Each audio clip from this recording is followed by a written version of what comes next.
Pamilyar ka ba dito kung tawagin ay bicho-bicho? Ang dami nagtitinda nito lalo-lalo na pag malapit na ang Pasko. Labas mo ng simbang gabi, mayroong bibingka, puto bongbong at bicho-bicho. Kaya naman ngayong araw na ito ay tuturuan kita kung paano ba gawin ito. Ano malay mo mamaya pag-ayari mo mapanood ito baka isa ka na rin sa magnegosyo nito. Dahil ngayong bare months ay patok na patok ang mga ganitong klaseng negosyo. Ito yung mga gagamitin natin dito, 1 kilong bread flour. Titimplahan natin ito ng 1 kutsarang asin. Lalagyan din natin ito ng 1 kutsarang yeast. At lalagyan din natin ito ng 1 kutsarang lard. Lahat ng mga ingredients nito ay mabibili lang sa bakery supply, maliban lang sa asin. Kung wala naman kayong mabiling lard, pwede namang mantika na lang ang gamitin nyo. Gagawin natin dito, lahat ng mga dry ingredients ay halo-haluin lang natin. Dapat ay masigurado natin na halong-halo ito. Kapag nahalo mo na, ay pwede na nating tubigan. Mag-ready kayo ng 750 ml na tubig. Huwag nyo ibubuhos agad lahat dahil unti-unti nating ibubuhos ito. Dahil baka mamaya ay masobran sa tubig ay lalabnaw ito. Ang kailangan natin dito ay sakto lang dahil nga ito ay mamasahin pa natin. Kaya nga sa pagkakataon na ito ay magiging isang panadero ka naman ngayon. Maraming salamat pala sa lahat ng mga nanonood sa oras na ito. Maraming salamat po sa inyong pagtangkilik. Sa mga hindi pa po nakapollow, mag-follow na po kayo at welcome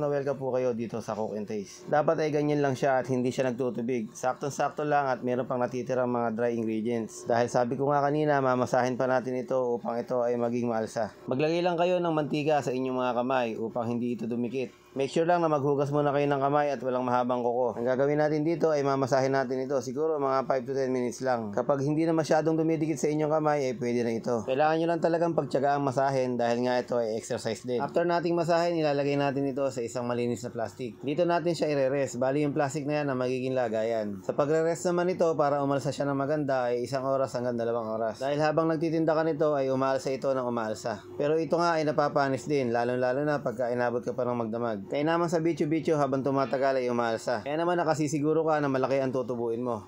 So after ng pag-rest ng 1 oras, eto na nga, medyo dumami na nga siya at umalsa na talaga. Kaya naman sundan nyo lang yung proseso na gagawin ko. Bali ang gagawin natin ay gamit itong spatula. O kung meron naman kayong gamit dyan na plastic na pangkat, pwede nyo na lang ang gamitin nyo. Baka mamaya kasi mahiwa pa kayo ng spatula. Bali napakadali lang talagang gumawa nito at hindi naman kayo mahihirapan. Kahit hindi kayo panadero, siguradong makakagawa kayo. So yan nga, kumuha lang ako ng kapiraso ng dough, tapos nga hinila-hila ko lang. Then yung spatula nga, applyan mo lang ng mantika para hindi rin kapitan o hindi manikit kumbaga. So ang pagsasalang naman ito ay batch by batch din. Hindi ganito kalalaki yung ginagawa ko since hindi naman siya pantinda kaya nilalakihan ko na. Pero kung pantinda ang gagawin nyo, ang gagawin yung putol ay sinlaki lang ng kuko. Kasi kung makikita nyo, pag sinalang natin yan sa napakainit na mantika, sandali lang ay umaalsa na. Kailangan lang ay mainit na mainit yung mantika ninyo para nga maganda yung pagkakaalsa niya. At wag nyo iwanan yan dahil napakadali lang masunog nitong bicho-bicho. Kung mabilis kayong kumilos at mabilis kayong magsalang, ay makakaabot kayo ng 20 pieces bago nyo nga ito hanguin. Siyempre naman sa una, wala namang mabilis agad. Mag-aaral muna tayo hanggang sa bumilis ng bumilis. Tapos siya nakikita nyo nga, medyo golden brown na siya. Huwag nyo na nga hintayin mag golden brown lahat at pwede nyo na nga hanguin. Lalagay nyo lang sa isang strainer para nga mapatiktik natin yung mga sobrang mantika.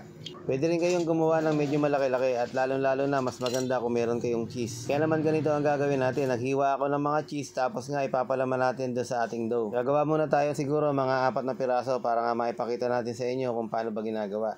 Ganun lang din naman katulad ng pagsasalang natin doon sa kanina. So ganyan lang din siya kabilis maluto. 3 piraso lang muna yung sinalang ko para makita nyo lang kung gaano kalaki. Bali kung pamilyar kayo sa kikiam na malaki, ganun lang siya kalaki. Ngayon kayo na ang bahalang dumiskarte kung ano pa ba ang gagawin nyo. Pwedeng mas malaki pa dyan o ganito lang kaliliit ang gawin nyo. Mas maganda kasi yung ganito kaliliit, mabilis siya. Pwede nyo ibenta ng 3-5 piso, malaki na ang tutubuin nyo. Pero kapag maliliit lang ang pagkakagawa nyo, siguro mga 4-5 piso o kaya naman ay piso isa. So ito nga yung 1 kilo na prito ko na lahat. Kaya naman ito gagawin na nga natin kung paano ba ipe-prepare. Pinaka-pinali ng ating gagawing bicho-bicho. Sa isang lalagyan, maglalagay ka lang ng asukal na puti. Tapos nga ay bibilang ka lang kung ilan yung binibili ng customer mo. Tapos halu-haluin mo lang hanggang sa malagyan lahat ng asukal na pula. Then gagamit ka ng paper bag o yung nilalagyan ng pandesal, yung maliliit lang. Doon mo ilalagay para magandang tingnan. Bali pagka nilagyan mo na nga ng asukal yan, nahango mo na sa asukal, ang gagawin mo naman, lalagyan mo naman siya ng skim milk. So ito yung skim milk, lalagyan natin ng 2 kutsara para lang makita ninyo kung paano itsura niya. So yun lang, ganun lang, napakasarap. Meron ka ng bicho-bicho. Paano pa gagawin? Simulan mo na bukas, napakadali lang nito. Magtinda ka na dyan sa harap ng bahay nyo. Kita-kita ulit tayo sa mga susunod pang video. Maraming salamat, I love you.